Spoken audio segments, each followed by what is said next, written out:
Okay, so welcome to the Majors Mess Hall podcast. My name's Gavin. I don't know where they are on your screen, but the other guy is Mike. Hello. And then we've got Kelly. Mike and Kelly, there we go. I see everybody. What's going on? Those guys are both back in the UK. I'm from the UK, but I'm in Canada. This is where I live now, in Nova Scotia. Nova Scotia. Yeah. Actually, my wife told me that she's seen you guys perform here one time. It was like 20 years ago now, but you were on, I don't know if it was I don't know where it was, but it was somewhere in Nova Scotia when you guys first started. That's amazing. She remembers what she was wearing. She's like, I had this yellow hoodie on, and I'm like, how do you remember that? She remembers everything. So she said it was a great show, and she said you did a solo, and I think it was an Outkast song. Was it? Outkast. Sorry, Miss Jackson. That's it. Yeah. Oh, what a tune! Yeah. That was awesome. I remember that. I mean, I remember doing that solo. I don't remember that particular show in the top of my mind, but yeah, we did a bunch of dates in Canada. We love going up there. You guys have been on serious lockdown. You need to come back. You've been back to the UK. You've got to come to Canada. Yeah. Once you guys get off lockdown, we're allowed to come back up there. I'm sure we will. Exactly. Yeah. And there's some really nice venues here as well that have been built in the last 20 years. So plenty of places to choose from to play. So nice. So I think Kelly, you started the first question? Yeah. So I'm going to take you right back to obviously making the band where we all discovered you guys from. So just want to know what it was like living with the guys, becoming friends, but also kind of competing against them. Like, what do you remember about your time during the show? It's funny you say that, because like that is what they kind of forced us to do. You know, it's like we were competing against each other, but at the same time we were just becoming kind of really close-knit friends. So that was like one of the craziest but really awesome things about it, was because I mean that's what made it sad for the three that left. Because like we did become such like close friends in such a short period of time. But it was good. At the end of the day, we all knew what we were there for. We knew that was going to happen. So it was good. And that's kind of the basis of why we're still together today and why we actually like get along, because we have that experience that we all went through together that really helped us mold each other as people. And like through the years, we've all learned like really how to communicate with each other, which is huge. That's like the biggest thing. Which we didn't know how to do in the beginning. I guess because you are competing against each other, it's more passion because you want it more. So when Ika left, it seemed to affect you quite significantly. Like it goes to your VT about how you thought he was a perfect member. So when he left, did you automatically think, right, Danny's the perfect fit? Yeah, we all, Ikaika, like, he brought something to the table that we thought was like how it was supposed to be. But, once he left and we got Dan, we all chose Dan separately from each other too. We didn't even talk about it.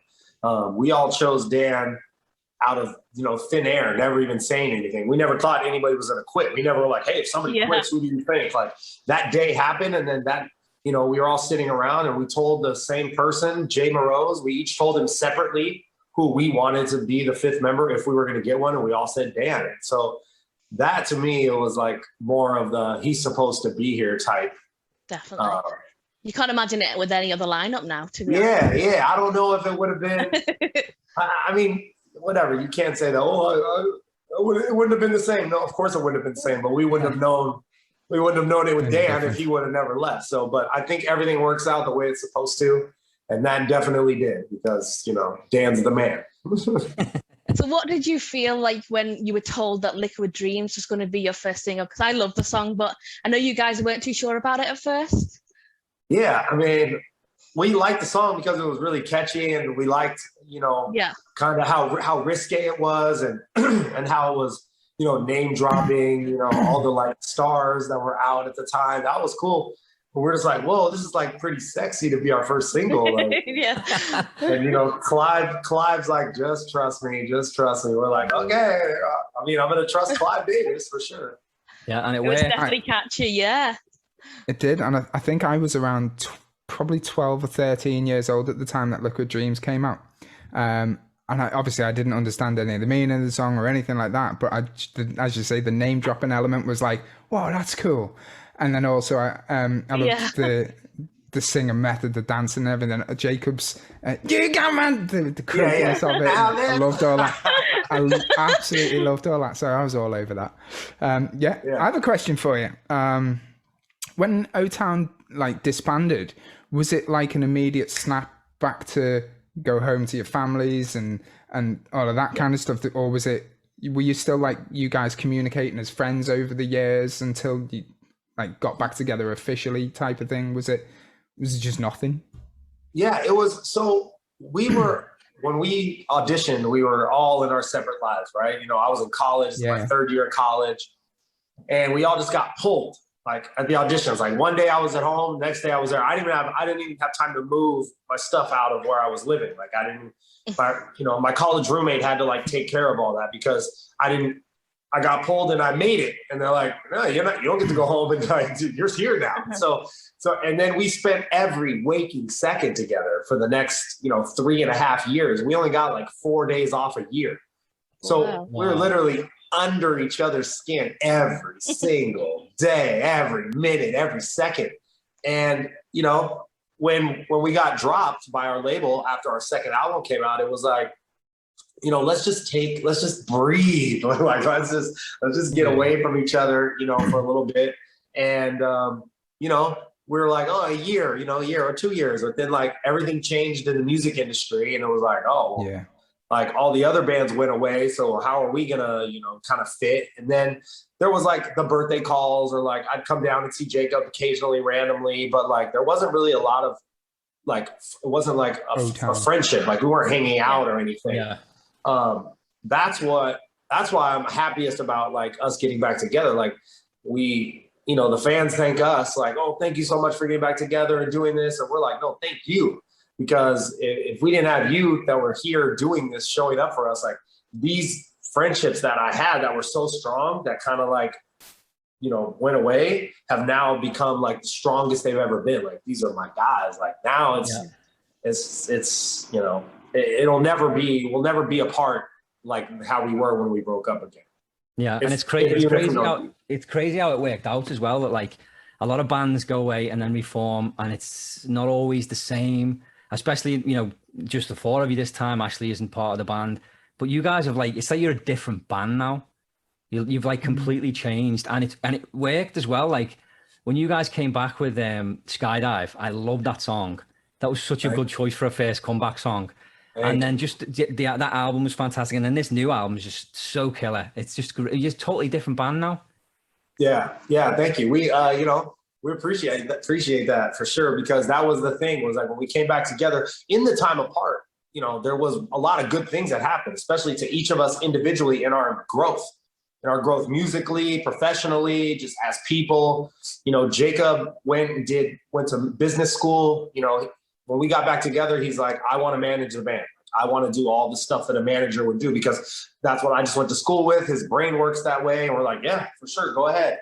He has our best interest in mind. We don't got to worry about getting, screwed up, then, Dan went and did graphic design, and he does all of our merchandise and all of our designs and everything, like the line, circle, simple. But like, oh, wow, I didn't know that. That's cool. Yeah. Like Eric did a lot of production, like in TVs and stuff. So now his like camera vision and the stuff that like all the videos and stuff that we did, that's like his eye and the styling and all that stuff. And I continue to like perform and do more stage stuff and like choreography. And like, so when we got back together, it was like, we almost had each of our hats for the business. Yeah.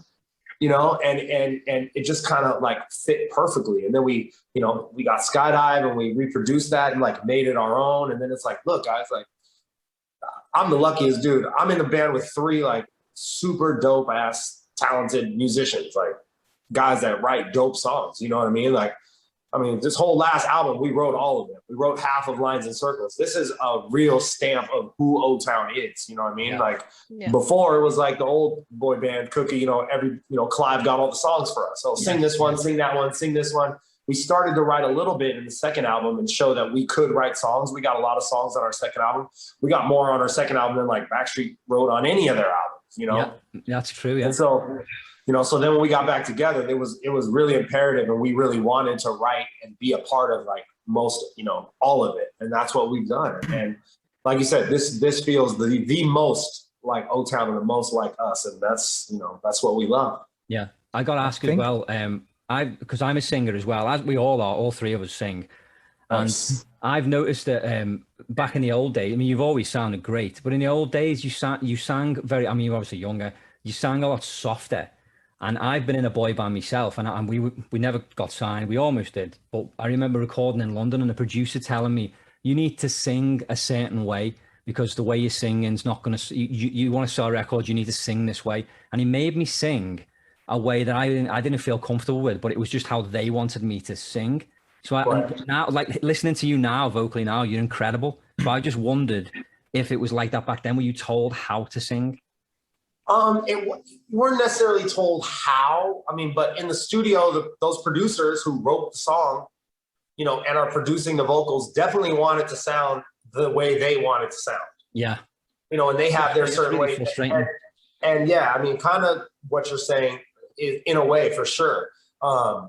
And once again, yeah, like you're saying, now we do that to our, we're the ones producing. Well, you guys know what you're capable of doing. So, there's the singer should always have a say. If the singer's compassionate, is passionate about what they do, they should be the ones choosing, the way it's supposed to be sung and who sings which parts as well. Absolutely. Like Backstreet do the same. I remember asking them at a sound check once about, like, how do you guys decide who sings what? And Kevin said, in the old days, we were just told, like, you three are going to sing the leads. You guys aren't really going to do a whole lot. But now it's different. Like now they each take a part and it works so much better. Everyone gets a little bit of limelight. Yeah. We've always been like that just because how we were put together. So we've always kind of like spread it out. But now we just have more of a pulse on who sounds good where, who's going to do what better than somebody else. I mean, it's like as soon as the song's written, we're like, oh yeah, you're going to do that. You're going to do that. We're going to do that. You throw this on there. Like it's just seamless. Whereas before it was like, we were fighting for parts and I want to sing that. I want to sing that. I want to, that's how it used to be. It's not. I remember that Mike's brother, Martin, was actually my boy band because I'm a few years older than Mike. And I remember he was the one all the girls loved. And he didn't sing a whole lot, but so we used to occasionally, like we used to cover "Girl on TV" by LFO, and I would sing the lead on that song, and then it'd get to the bit where "At the risk of sounding cheesy," and Martin used to sing that bit, and he'd sing it, and the crowd, all the girls would either erupt, and it was so frustrating as a teenager to be like, "I'm singing this whole song, he's got one line, and you're gonna scream at him." Whereas now, I wouldn't care because it's like, well, if they're buying our records, like I'm getting a cut of that, so I don't really care. But back then, it was like we were fighting. It was like an ego thing. Yeah. I mean, we're very blessed to not have those band discrepancies anymore. Like we don't have those little petty fights anymore. You definitely grow out of it. It's definitely like an immature thing for sure. Yeah. So with Ashley, I just wondered, like, if he one day decided, you know what, I wouldn't mind getting back on stage with the boys.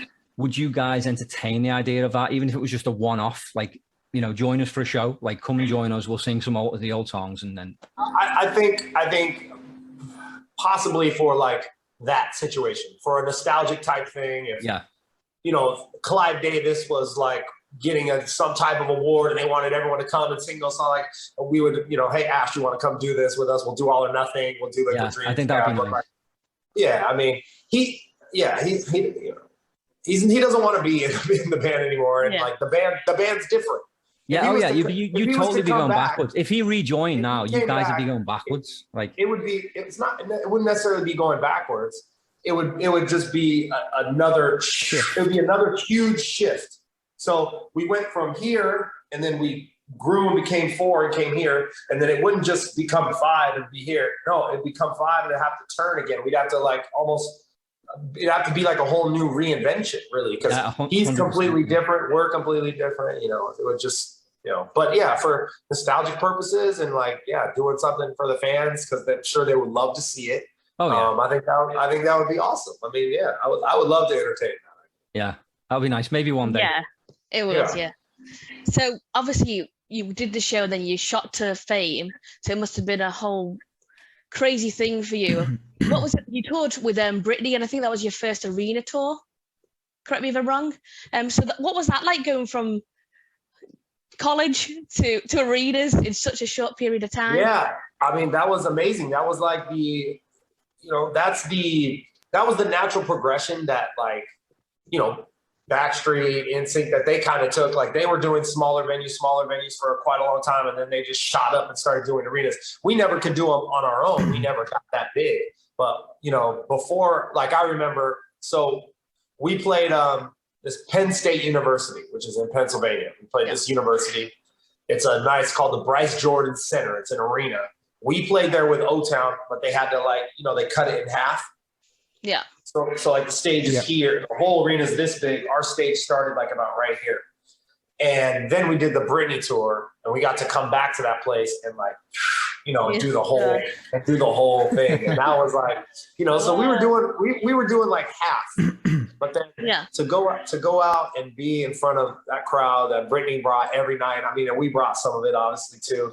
That was definitely the best tour, like, experience that we had back then, just because it was surreal, man. Like, being in the round, like, just hearing all this, like, it was crazy. That was so fun. And we used to get dragged under the stage. I don't know if you saw that tour, but that was like with the snake, and she had that real long catwalk. She had a cat. I know what you mean. She had a catwalk, and then there was a stage at the end of the catwalk. We got to perform on the catwalk. She got all this, and then we got this little catwalk. You just got the catwalk. That's it. Right. Crazy. But we used to pop out of the catwalk. That's quite cool. That's how we started. We popped out of it, and then the lights would come on. It's awesome. That's cool. So we used to have to get pulled under the stage by, like, these pulleys. We would be, like, partnered up, two of us, and we'd be under the stage, like, going under the catwalk. They're pulling us with these ropes. Wow. And then we, like, crawl up. Oh, I can't even imagine the adrenaline rush. And then what an entrance. Half of the lights are on. Yeah, that'd be a great entrance. Yeah. So you've managed to keep the fans interested all these years, and you've even got a special celebrity fan in James Corden, appearing on the Late Late Show. I would absolutely love for you guys to do a carpool karaoke. Oh, that would be so fun. What can we do to make this happen? I don't know. You have to make us bigger celebrities. Right, fans, if you're listening. No, the thing is, though, I don't even think it works like that, because James loves you guys. He does. But he also loves, I don't know if you must have heard of Take That, a boy band from the UK. Of course. He's good friends with Gary Barlow, and he loves Take That. And Take That, I've done a carpool karaoke. I don't know if maybe it was shown in the States, I don't know. But he flew them over, and they did it. So it doesn't even matter whether you're big in America or not, or, like, really mega famous. Yeah, because Take That aren't that big in America, are they? I don't know. I'd love for that to happen. Well, fingers crossed. It's in the universe. One time he did an 80s special where it was like a bunch of, like, 80s artists all on the one episode. In fact, I think Bryan Adams was asked to do it and kicked off because he wanted his own one. He didn't want to be part of it with everyone else. That's what I heard. But maybe if he did, like, a late 90s, early 2000s one, I'm sure he would call you guys. That would be so fun. Yeah, that'd be fun for sure. That would be awesome. Absolutely. Doing his show was incredible. I mean, the whole time we were, number one song, All or Nothing, Liquid Dreams. Like, we never did any of the late night shows. So that was our first one. So to be able to do that was pretty cool. Really, really cool. Yeah. We did, like, Good Morning America, like, a bunch of times, and, like, Regis and Kelly and stuff. But that James Corden was fun. So did he request special for you guys to come on, or did you guys reach out to him? Yeah, it was a combination of both. We've been talking about trying to get on there for a long time. We had our publicists just finally hit him up, and they finally got a date where we could make it work. Amazing. That's awesome. So I got to ask about All or Nothing, and that's, like, such an amazing song. When that was first presented to you guys, did you realize how, like, that it was going to become, like, one of the biggest ballads in the world? I mean, we knew that song was incredible, but nobody knew it was going to be that. I mean, no way. You can't. Yeah. You pray for that. I mean, it's, in the moment, you're just like, what's happening? This is really becoming that, because you're around, you're gone all the time, and everyone's like, dude, they play your song all the time. Like, it's like, really? I think it's like, you know, you hear these songs now that are played on the radio all the time. You're like, God, I heard it again. And it's like, well, that was us. Like, we did that. Yeah, we did that. But yeah, I remember when he played it for us, he played us Liquid Dreams. Okay. That's how he was like, look, you guys get to do this song if you do Liquid Dreams. And we're like, okay. amazing. Okay. Amazing. He played them for us back to back. And yeah, it was just the piano and the demo singer. And it was, we were all just looking at each other like, oh my God, we get to sing that? Hold on, I gotta kill a bug. Flies. Oh yeah. That was crazy, man. I mean, God, that song's amazing. It's the only reason why we're still on tour. It's still really popular, isn't it? Like it's played at weddings. It's in the top 10 countdowns, like of ultimate boy band songs. That song was like special to me as well, because we used to cover that one when I was in the band that I was in, and we won a bunch of competitions doing that. In fact, we actually won. I need to go and grab it. There's an award over there. We won. I'll fill while you're grabbing it, Gav. Special to me as well. I basically learned vocal harmonies around about the same time. Nice. It was a Battle of the Bands competition in Liverpool, and it was on the stage the Beatles had performed. I remember that. Did you go to it? Yeah, of course. I think your dad might have done the sound for that. Anyway, it was for the Roy Castle Lung Cancer Foundation, and we won. We came first, and we won by doing All or Nothing. We got the. That is amazing. Yeah. I have to tell you that. I was like, when he comes on, I've got to tell him that. You know. So thank you for the song. Thank you for making it so big. I love the fact you've got the award. Oh yeah, pride and joy, man. That's fantastic. Took it all the way to Canada with him in his little suitcase. I did, yeah. Yeah, for me, it was like, obviously growing up, it was in a very pop house. It was Backstreet Boys, NSYNC, and then you guys come along with that stuff and starting to figure out that harmonies existed with the Backstreet Boys and so on. So then by the time All or Nothing comes back, I have it as a fond memory for me, because I kind of feel, I was saying to the guys before you came on, it feels like one of the first songs where I felt like I was actually really starting to nail what vocal harmonies were. If you know what I mean. So even to this day, when that song comes on, I'm whacking the harmonies. I don't sing lead. I'm all over the harmonies. So it's interesting. With the demo, I didn't plan this question, but with the demo, when you mentioned the demo, was that with the harmony arrangement on top, or was it really quite basic and raw? And basic, just the lead and the piano. That was it. No strings, no drums, just piano and the vocals. The lead vocal, that's it. That in itself is powerful, isn't it? When you can have the arrangement so raw and the vocals so raw, and it still makes your ears prick up and go, "Ooh, there's something about that." Absolutely. So I'm touched on it then, as there was a band, Backstreet Boys and NSYNC were obvious influences in the early days back then. Would they still have been major drivers in your own musical influences if you'd not been performing as part of OTown? So would they really have influenced the sound as much for yourself, maybe specifically?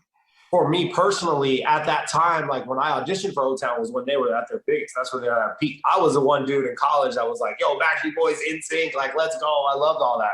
Like, I didn't have a choice. I was like, I went to Backstreet Boy concert like a month before I auditioned for OTown. Like, I sat in the third row. I was, like, oh my God, I want to do that. And hey, there we go.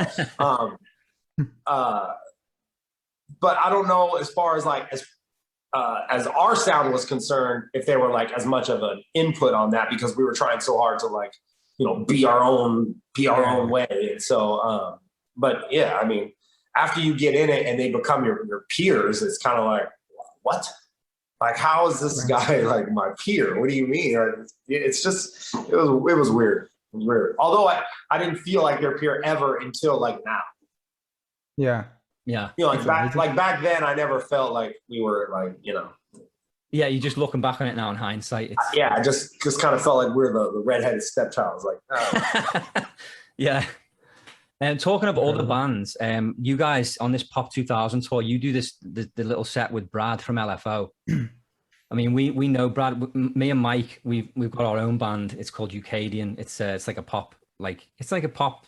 What would you call it? Basically, it's early 2000s pop, but still almost now, like an boy band, isn't it? Almost. Yeah. So we do music for the enjoyment of it now, rather than trying to make a career out of it. So do we. Yeah, exactly. So there's one track we've actually done with Brad. It's an older song I wrote years ago, and Brad's written a rap for it and recorded it, and we can't wait to release it. We're still working on the EP at the moment, but yeah, I just wanted to say that what you guys do with that set, it's so nice because like that Brad he's in a position that no other artist from around your time is in, really. Like not even the Beatles are in that position to be the only surviving member of a band. Yeah. Like, so it's almost like without that, what's he going to do? But to be able to get up on stage with you guys and still do what he's so good at doing, it's really nice. It's just really nice that you guys, I don't know how it came about. I guess that's the question. How did it come about? Because it's just awesome. Yeah. So back in the day, obviously, like Rich Cronin, his brother Mike was our manager. So, and then Lou Pearlman, we met them through there, and then we got signed through Clive because they were signed with Clive. Right. So Clive signed them and then signed us, and Rich kind of did a bunch of writing sessions with us. Me in particular, really just kind of helped us with the writing process and everything. And they were like our big brothers. They were the ones that they were the band that was out that we actually had contact with, that we could actually like reach out to and talk to, like who we saw on a regular basis. Like we never saw Backstreet Boys or NSYNC. Like we didn't see them a lot. I'd see them out like at the club, whatever, we'd say what's up, but like we actually like hung and with them. And so when we were putting together Pop 2000 tour, when Brad and Devin had brought LFO back, that was always the plan, was for them to go out with us after they did their first tour. And obviously Brad, God rest his soul, Devin, excuse me, passed. And then it was like, look, guys, like we could still bring him out. And what if we kind of like, it's like a tribute. We'll kind of like bring him out and do the songs, and we can pass those, the verses between us, and, Brad can do the raps, and it just it felt like it would work great. And it does. It's awesome. We love being able to do it. Those are our brothers, and they they did so much for us, and we love that. That's one of my favorite moments of the show every night, because you see the joy it brings, like, to the people that are listening, like the fact that they get to hear this song, these songs that we do when he comes out. So it's his number one purpose is to honor Rich and Devin, and he's getting a chance to do that. And of course, there's going to be a lot of people in the audience that don't know that two of the guys have passed. So it's also letting everybody know, and it's just so nice. I've only seen it online. I've never, unfortunately, not been able to see a live performance of it, but it just works really well. Like it's almost like a different band. Like when he's up there with you, he just fits in with you guys. It's really nice to see. Right. You do gel well together, the two bands, definitely. Oh, thank you. Yeah. Speaking of collaborations, who is on the ultimate Trevor wish list to collaborate with? The Trevor wish list. Trevor wish list. I'd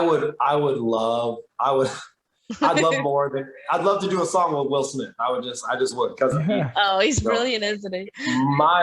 My solo music is so much like his, kind of in my own way. And he's been an inspiration of mine since since he came out, since DJ Jazzy Jeff and the Fresh Prince. I mean, he's just so that would be, like that. But, I would love to work with Pharrell, Oh yeah, he's brilliant. So it's Miami an influence on Sin City? Yeah, yes, very much. It's got a bit of a vibe. I love the song, by the way. When I wrote Sin City, I said I want it to be like Miami, except about Vegas. I want it to have that same feel, and I think it does. It does. Now that's an old song, isn't it? You wrote that in 2004, was it? I wrote that in like 2004 or 5. Yeah. Wow. I wrote the chorus. And I wrote different verses and a different bridge. Yeah, I feel like I heard the original like on MySpace or something back in the day. Yes. Yeah. So what made you decide to revamp it now and like bring it back up to date? Because it never lived how it should have lived. Like it never really came out, Yeah. And I knew that with the way that I rap now with the band and everything, I knew that I wanted to redo the verses and the bridge But I always knew that chorus was undeniable. And I always knew like, I wanted to get with the producer and kind of beef it up, make it funkier. But I always just wanted to release that song. I just love it. I mean, I love Vegas. I mean, That's what I was going to say. It's got to be that you love Vegas. I do. Look at this. I have a Patreon, my Patreon Zoom tonight with all of my like top tiers, and we're going to play Wits and Wages. It's a story about, it's a game about Las Vegas. Actually, it's funny that you mentioned that because my friend It's Vegas, baby. my friend Stephanie is actually one of your patrons. She told me that she was doing that with you tonight. Oh yeah. Yeah. Not to mention the fact that, Gav, where we come from, Birkenhead, is called where we're from, Vegas. Yeah, we come from a place called Birkenhead, which is just outside of Liverpool. And the locals call it Birken Vegas because it's so run down and just like it's nothing like Las Vegas. Basically, that's the joke. Right. That's what they call it. Right. Way to spell where we live. I know. Basically, we're really, really good at skitting at ourselves. Basically, that's why I left, Kel. That's why I don't live there anymore. Terrible. So, just talking about your solo stuff, do you plan on doing a full album or maybe an EP? I still don't know. I have a lot of songs. I have like my next song I know is already ready to come out after, but Sin City's gonna be out for a minute because I want to Yeah. really give it its due. And like, I know it's not, it's not gonna be never gonna be on the radio all the time, but we're hoping that, the right people hear it maybe in Las Vegas and, but yes, the answer is yes. I just don't know if it's gonna be an album or an EP. I don't know. I think you definitely should. It's a fun style, isn't it? Yeah, well, Mike's logic is do an EP because it's quicker. Yeah. You don't have to do as many. Wow. Just do an EP. Or just keep doing songs. Just a song. Yeah. That's what I would do. I would do a song or a song or a song or a song because I just go, oh, this song's amazing. I want to put it out.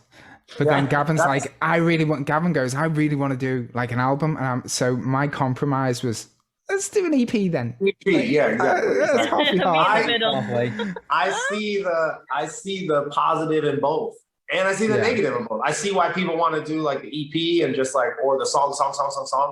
But I'm old school and, I love Singles. albums. And you want to do an album, Well, the beauty of it is as well is you can decide what you want to do because the music industry's changed so much. You can pick what you want and put it out whenever you want. For sure. Like that's why we're able to do this. We wouldn't be able to get a record deal. We're just doing it for fun and putting it out there. Never say never. Me too. That's why I never, came out with anything. I couldn't get. So it's like now I space to start. I did now, luckily. But yeah, it's like you can just release anything on your own now. It's great. I love it. I love it. Such a good thing about social media, isn't it? Just being able to market yourself. Yeah, and talk to the people that want to talk to you. Yeah, exactly. So I was going to ask about like touring, like some solo shows, but I guess you probably don't know yet with the obviously not having any other recording. Yeah, I'm working on it. I gotta get with some people, and I've been already talked to Matt. We're trying to get some stuff together. So yeah, definitely stay tuned for some solo Trevor performances for sure. That'll be excellent. Do like a live stream so we can all watch it. Yeah. So moving slightly away from singing, I believe that you dabble a little bit in comedy. I love comedy, and you do a bit of stand-up. Do you do you pull from your life experiences to base your jokes? Yeah, I'm definitely a pull from life experience, tell stories of things that have happened to me, why they happened, how they kind of turned me into the way I am, or fun stuff that just definite life experience. I've been super busy. I haven't had to put that on hold because I got our music, OTown touring. I'm trying to do my stuff. So that's the one thing I'm like, I can kind of put on the back for a little bit. I'm glad I did it. It was the thing that I feel like I can do for forever, something I would want to do forever. So yeah, the answer is yes. Yeah. I was going to say, are you going to, you will continue. Okay. That was the next question. Perfect. So I'm going to jump back a little bit because this is more of a personal one for me. I've been producing music, not obviously professionally, since I was probably about 15, quite a long time now. So I really want to know what your creative process looks like now and how that differs to when the band first got together. What, you know, when you're writing or when you're in the studio, anything really, like what software do you use? It can be anything. Just it's me being nosy and also kind of like, you know. Yeah. For me, for me, the writing usually comes, I don't do any production, right? Mm-hmm. So for me, the writing is all coming from lyric and melody for me. And so I like to hear tracks, and I get inspired by a track. Oh, I like, so I'm the guy that's like, oh, send me 10 tracks and I'll pick one, and then that'll inspire a mood, and I'll be like, oh, then I decide on a topic.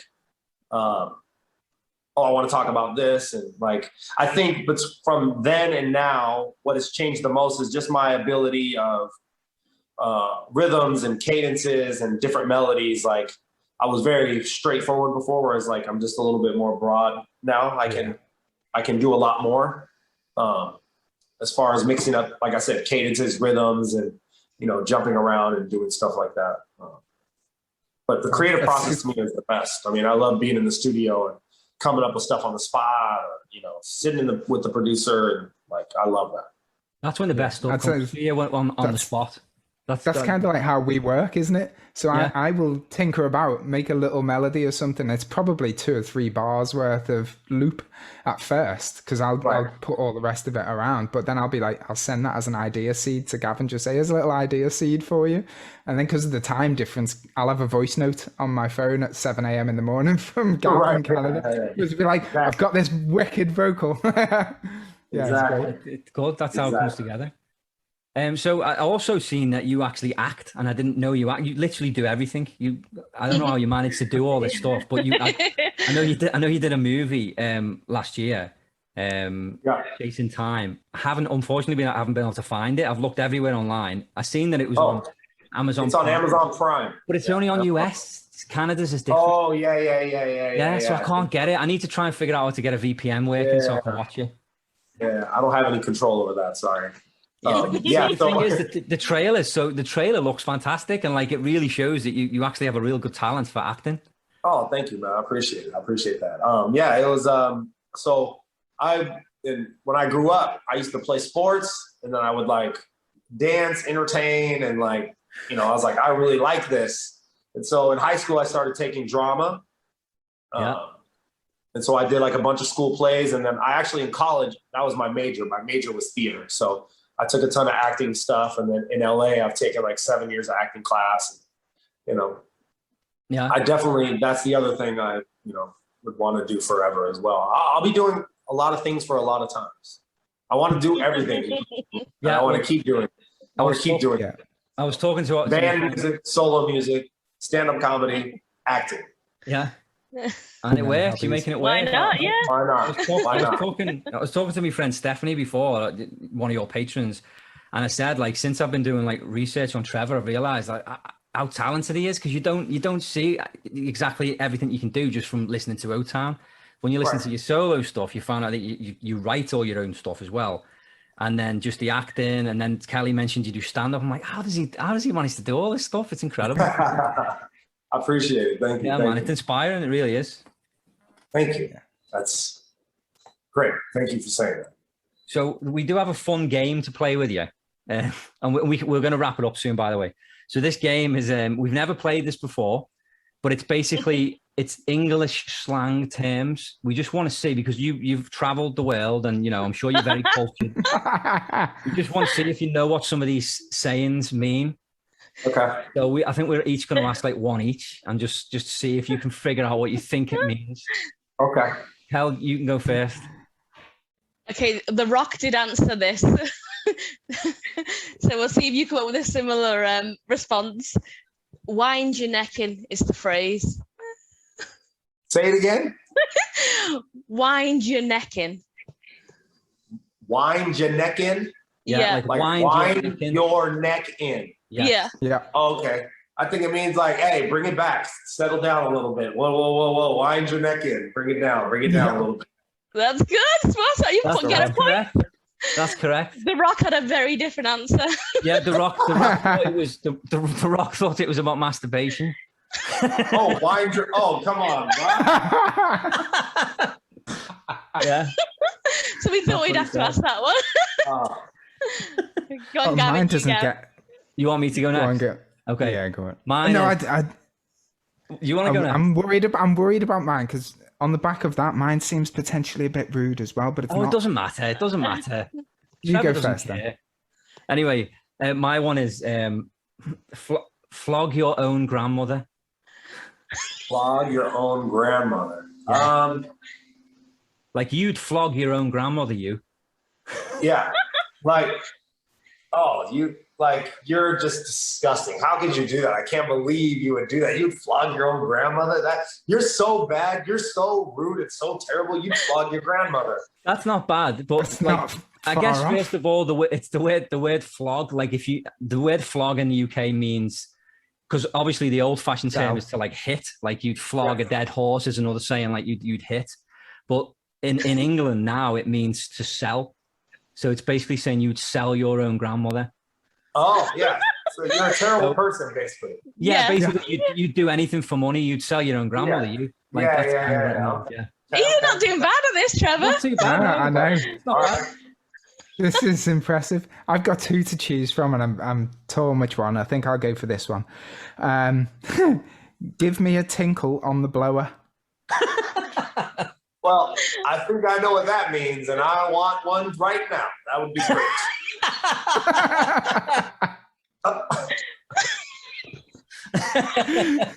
Excellent. And it's not rude. It's fellatio, correct?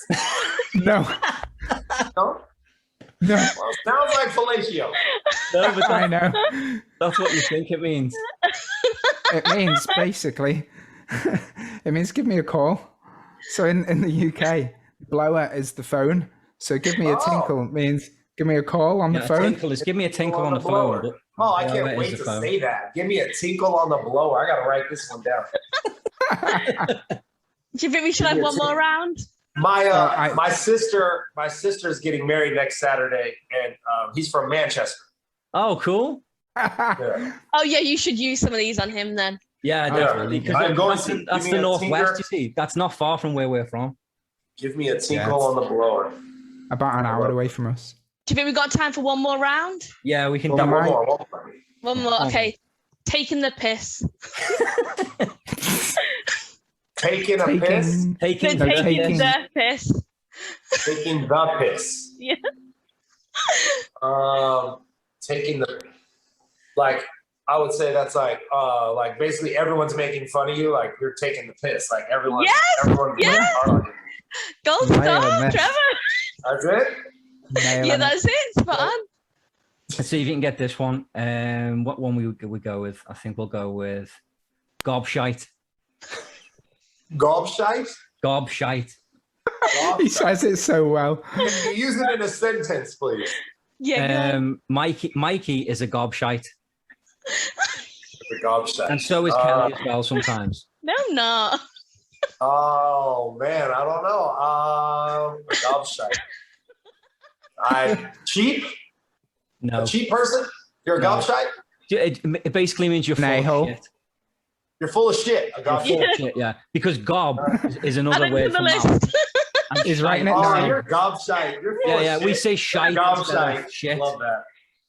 So Gobshite. writing it It can down. be quite a term of endearment, though, can't it? Sometimes. Yeah. Yeah. Go on, You're a Mike. piece of shit. And then my final one is a few sandwiches short of a picnic. Few sandwiches short of a picnic. Okay. I mean, that has to be like, I mean, you're almost perfect. You're there, but or you're like not the sharpest tool in the shed. You're done. You're a couple sandwiches short. Yay! From Yeah, that's it. You got it. Nailed it. Wow.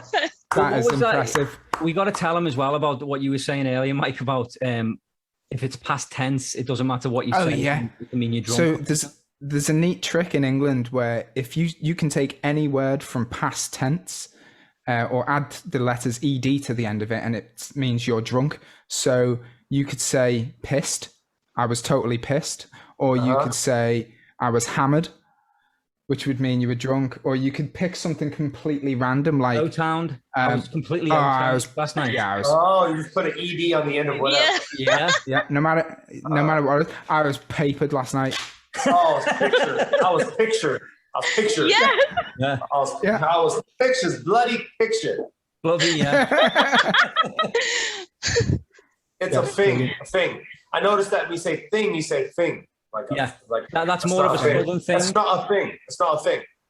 Yeah, that's more if you're down from Yeah, that's London. We're at Liverpool, so they're slightly different. Okay, so that's see, those are the little, that's like the New York, Boston, like the difference. You're like, no, you sound the same. No, we don't. We don't. Yeah. Most people think we're Australian because we don't have a London accent, don't they? When we're I get that all the time. People here go, "Oh, you're from Australia," and I'm like, "No." I'm like, "Oh, you're from America," and they're like, "No, I'm Canadian." Well, now you know how I feel. Exactly. Okay, I do have one final question before we let you go. Kelly's got the final question. So it's a good one to end the show with. What's the one thing that you haven't achieved yet that you'd like to? Oh, shoot for the stars. It's called an EGOT, but I call it the GOAT. Okay. Okay. So they call it the EGOT, which is an Emmy, a Grammy, an Oscar, and a Tony, right? Okay. So I want to call it a GOAT. I don't know why they don't call it the GOTE. They call it an EGOT. I don't know who came up with that. They thought they were cool, but they're really not. GOAT. Well, why not? It's the Grammy, the Oscar, the Tony, and the Emmy. That's a good aim. Yeah, that's the best answer we probably had to that. Shoot for the stars. I agree. Yeah. Perfect. Well, thank you so much, Trevor, for giving us your time and doing this with us. It's been an absolute pleasure chatting to you. Absolutely. Thank you, guys. I had a blast. Thanks for reaching out. One final question. Would it be okay, and feel free to say no, would it be okay if we play the episode out with your track, Sin City? Of course. Excellent. Please do. We shall do that. Please do. Thanks, man. And hopefully you'll be able to get back on tour in Canada soon, and I'll be able to come see you at a live show. For sure. Thanks, man. Me and Kelly will be waiting. In the UK. So, Thank you. Oh, thank you, Trevor. I'm half related to you now. Yeah. Of course. I'll have family from the UK in my family. Exactly, and we're all gobshites. We're all gobshites. Take it easy, Trevor. Hey, give me a tinkle on the blower, all right? I'll see you guys later. Thank you. See you later, guys. Bye. Bye.